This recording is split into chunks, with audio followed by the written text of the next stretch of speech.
ايمن حفني يستعيد انتصارات الزمالك امبارح بالدوري المصري، الانتصارات الغائبه. واحمد عيد عبد الملك، انا هسميه احمد عيب عبد الملك لانه اخطأ في حق ناديه لما رفض ان هو يسدد ركلة جزاء طلائع الجيش.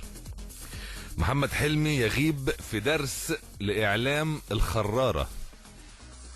طبعا الخرارة ده لفظ زملكاوي اصيل، عارفين الالفاظ اللي هي بتاعت الصعيد، في كده مصطلحات صعيدية، مصطلحات تاريخية، مصطلحات مصر القديمة. الخرارة مصطلح زملكاوي الحقيقة، ظهر لنا في الإدارة الزملكاوية في السنوات الأخيرة.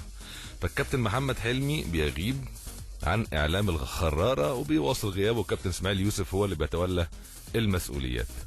والأهلي بيواصل منفردا العزف على بعض الناس بتقول إنه بيغيب بعد ماتش الأولمبي، من أول ماتش الأولمبي بيغيب عن المؤتمرات الصحفية بسبب إن الإعلام كتب خبر إقالته عن تدريب نادي الزمالك. وإدارة نادي الزمالك مش عاجبها، وتخبيط في الصحفيين وتخبيط في الإعلاميين وكلام لدرجة ان انا صدقت فعلا ان الزمالك ما كانش بيفكر انه يقيل محمد حلمي. انا صدقت، انا سمعت بوداني رئيس نادي الزمالك قال في التلفزيون لما سئل في اجتماع مجلس الاداره هل ممكن الكابتن اسماعيل، الكابتن قال كل شيء وارد، نصا قال كده. ادى ايحاء للناس ان في تغييرات هتتم، فلما الصحفيين تكتب او تتكهن او تتوقع او تسال عادي. واحد زي الدكتور طارق الادور صحفي كبير لقيمته، ما ينفعش اهينه عشان كتب رايه او كتب شيء، هو حر. مش ممكن يعني اعلام الخراره هكذا تصف اداره الزمالك او رئيس نادي الزمالك الاعلام المصري انه اعلام خرار؟ ده كلام؟ هل ده يليق؟ معقول؟ وبعدين الاعلام لما بيكتب اقاله الكابتن محمد حلمي او اتجاه لاقاله محمد حلمي، التاريخ حتى بيقول كده مع نادي الزمالك في اخر سنتين ثلاثه كل ماتش بيخسره الزمالك بيتغير المدرب. ما احنا عارفين الكلام ده عادي، والزمالك شايف ان ده احسن له، خلاص هم حرين، بس سيبوا الصحفيين تشتغل. ايه الاسلوب ده؟ انه منطق؟ وكيف يقبل مذيع انه يتقال على صحفي هذا الكلام؟ ازاي يعني؟ او حد يتريق على صحفي او يتريق على اعلامي زميل وبهذه الصورة الفجة ودون سند وبتربص؟ مش طول الوقت كده، حاجة بقت تطهق الحقيقة. كابتن محمد حلمي نفس ادارة الزمالك بتقول عليه انه اعتذر عن ماتش الانتاج، وانه اعتذر انه ما سمعش الكلام، انه قعد طارق حامد وعلي جبر ما لعبهمش في ماتش الانتاج، وانه كان غلطان واعتذر. طب ما ده بيقلل من قيمة الكابتن محمد حلمي. طب الاعلام هنا لو انا كتبت عمود دلوقتي كتبت القيمة الغائبة لمحمد حلمي، هفترض ان انا محمد شبانة كتبت عمود، طب انا هكتب بكرة عمود كده، ايه رأيكم بقى؟ ها، القيمة الغائبة لمحمد حلمي، ابقى عندي حق ولا ما عنديش حق؟ ان كان لما اطلع اقول المدرب اعتذر انه ما لعبش طارق حامد وعلي جبر، وان الاداره كانت على حق لما لمته في انه ما لعبش علي جبر، طب ما ده تقليل من قيمه المدرب حتى لو ده حصل وحتى لو اعتذر بجد. فيا كابتن حلمي لما تقاطع المؤتمرات الصحفيه مش عشان الاعلام هو اللي بيهاجمك، بالعكس الاعلام بيأدي دوره، انما قيمتك بتغيب او بتقل من التصريحات اللي بتخرج من جوه ناديك. الاعلام بيعلق، بيحلل، بيحاول يتكهن. رضا، يا رضا صباح الخير. صباح الفل يا باشا، اخبارك؟ ازيك يا استاذ محمد، عامل ايه؟ صباح الجمال. ايه اخبار يا باشا؟ بص بقالي يعني من ساعه ما طلعت في البرنامج ده يا كابتن عايز اكلمك مش عارف اوصل لك خالص، بيفتحوا عليا في الكنترول ويقفلهم ده انا بص هقطع لك رقابيهم كلهم، انا قدامي محمد الدكر ووليد سلامه هم ومينا الثلاثه، اعتبرهم بص طاروا من الحياه. لا مش للدرجه دي عشان يرد علينا بعد كده يعني. لا خلاص يعني اسيبهم؟ لا يا باشا سيبهم بقى، معلش خلاص يا رضا ماشي. عشان انا زملكاوي قلبه ابيض.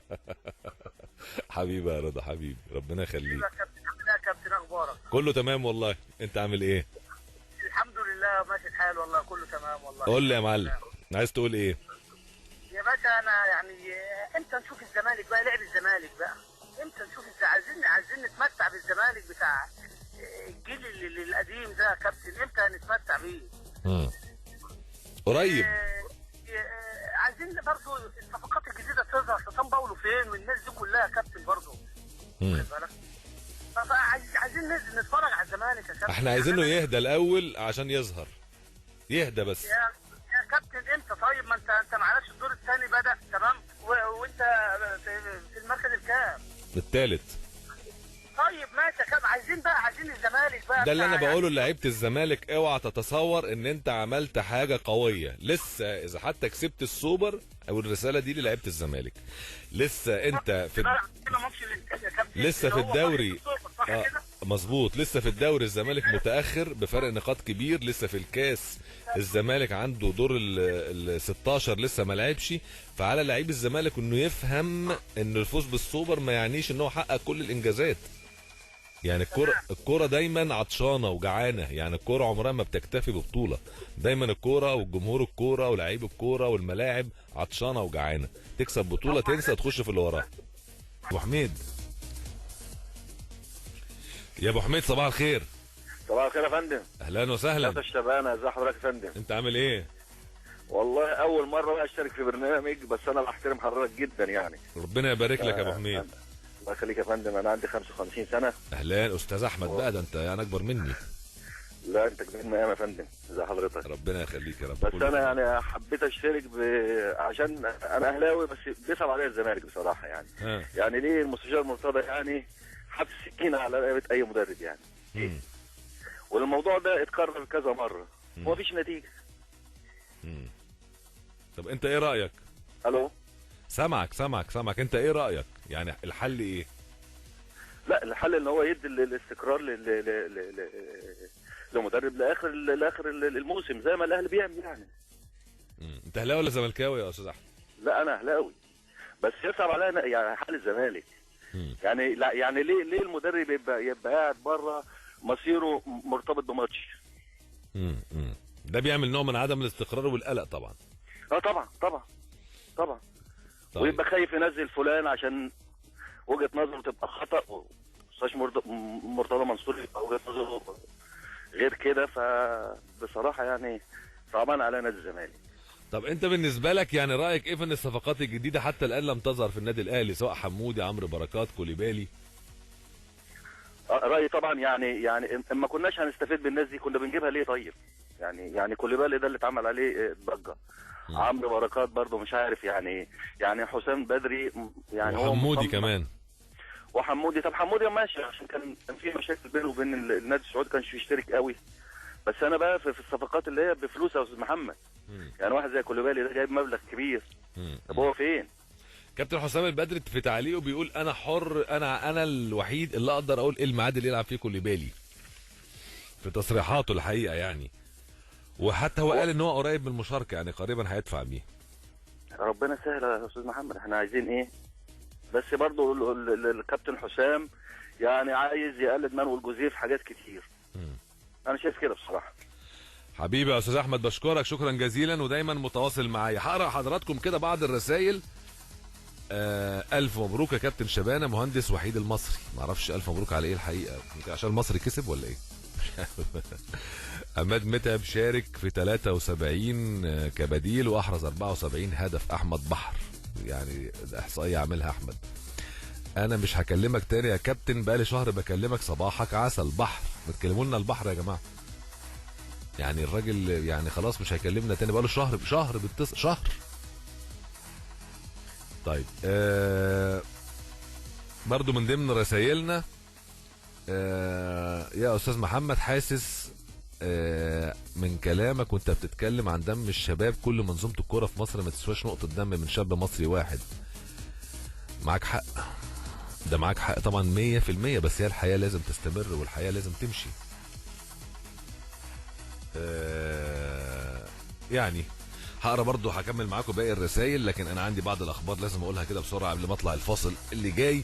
تريزيجيه يعني العين عليه في الدوري الانجليزي دلوقتي، وبعض الناس بتقول ان ليفربول بيفكر انه يضم تريزيجيه لاعب خط وسط طبعا اندرلخت والمعار لموسكرون البلجيكي. النادي الاهلي مترقب جدا الموضوع ده. ليه؟ لانه 20% من عائد البيع الثاني لتريزيجيه هيعود للنادي الاهلي، وده هيبقى بفلوس كتير جدا لو كان بالفعل هيروح ليفربول الانجليزي. ودي طبعا بتبقى مميزات الاحتراف، ان تقعد تديك دخل كده طول الوقت، او اللعيبه طبقا للعقود اللي بتبرم يقعد يديك دخل طول الوقت. انا معايا على التليفون المهندس فرج عامر رئيس نادي سموحه. سياده النائب صباح الفل. صباح الخير يا محمد بيه، ازي صحتك؟ اخبار سعادتك ايه؟ بيه تحت امرك. ربنا يخليك يا رب. الكيمياء ركبت كده بين مؤمن سليمان وسموحه واضح يعني. والله ربنا يوفقه، هو انسان مجتهد يعني وشاب وقريب من اللاعبين في انه وعنده فكر وعنده طموح، واللعيبه هو قريب منها جدا وبتحبه ومتعاونه معاه، فسموحه ظهر بشكله الحقيقي. وربنا يكتب له النجاح على طول. واضح انك راضي على الفرقه وعملت لهم مكافاه استثنائيه، وده بتحصلش كتير يعني. كلام سيادتك صح، لان انا مؤمن ان الفرقه فيها عناصر مميزه جدا. فطبعا لما الفرقه كانت بعيده عن مستواها طبعا ما حدش كان يقدر يشجعهم ولا يقف معاهم، بالعكس احنا كنا يعني شادين عليهم، لكن الكابتن مؤمن يعني قدر يخلي الفرقه ويخلي امكانيات الفرقه تبان على حقيقتها. ففعلا الفرقه ظهرت بشكل مميز جدا، وان شاء الله اللي جاي احسن. فطبعا هم يستحقوا مكافاه فعلا زي ما سيادتك بتقول، مكافاه يعني تشجيعيه لهم فعلا. انما حضرتك قررت كده فعلا؟ طبعا